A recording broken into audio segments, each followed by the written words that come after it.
A volte ti viene da arrenderti, ma non dobbiamo da arrenderci. Io mi chiedo, in tutti questi anni come sicurezza abbiamo fatto di tutto e di più e le cose non vanno. Cosa possiamo fare? Non è possibile morire sul posto di lavoro nel 2018. C'è quasi incredulità tra le migliaia di persone che da tutta la regione hanno manifestato a Padova per chiedere maggiore sicurezza. Alle proteste e alle proposte per superare questa situazione si aggiunge l'emozione quando sul palco parla Stefano Lazzarin, collega dei 4 operai rimasti feriti, 2 ancora in gravissime condizioni, nell'incidente di 2 settimane fa ad Acciaierie Venete. Io ho trasparito emozione che era dettata dal dolore dei miei compagni che sono ancora gravissimi.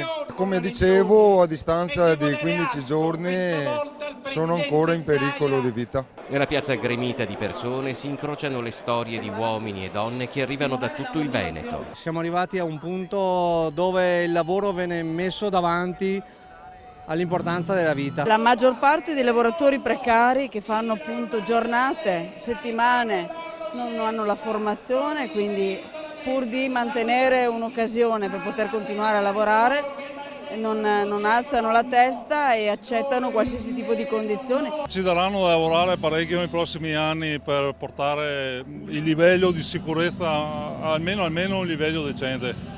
Adesso non è un livello decente. Adesso siamo largamente sotto le aspettative.